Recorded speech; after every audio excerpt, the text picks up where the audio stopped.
মই পানী মোক বিশুদ্ধ আৰু নিৰাপদ অৱস্থাত পাবলৈ কেৱল বিশেষ নাম আৰু লোভনীয় বিজ্ঞাপনত ভুল নগৈ মোৰ উৎসৰ গুণাগুণৰ ওপৰত নিৰ্ভৰ কৰি উপযুক্ত আৰু প্ৰয়োজনীয় প্ৰযুক্তিযুক্ত ফিল্টাৰ ব্যৱহাৰ কৰক।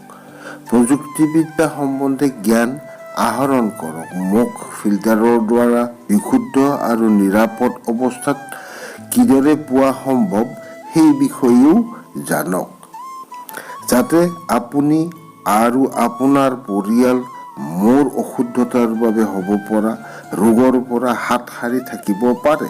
আপোনাক সহায়ৰ প্ৰয়োজন নে? অনুগ্ৰহ কৰি ইয়াক কেৱল ব্যৱসায় কৰাৰ প্ৰচেষ্টা হিচাপে নহয়, উপযোগী তথ্য প্ৰচাৰ আৰু মানুহক সহায় কৰাৰ প্ৰচেষ্টা হিচাপে বিবেচনা কৰক।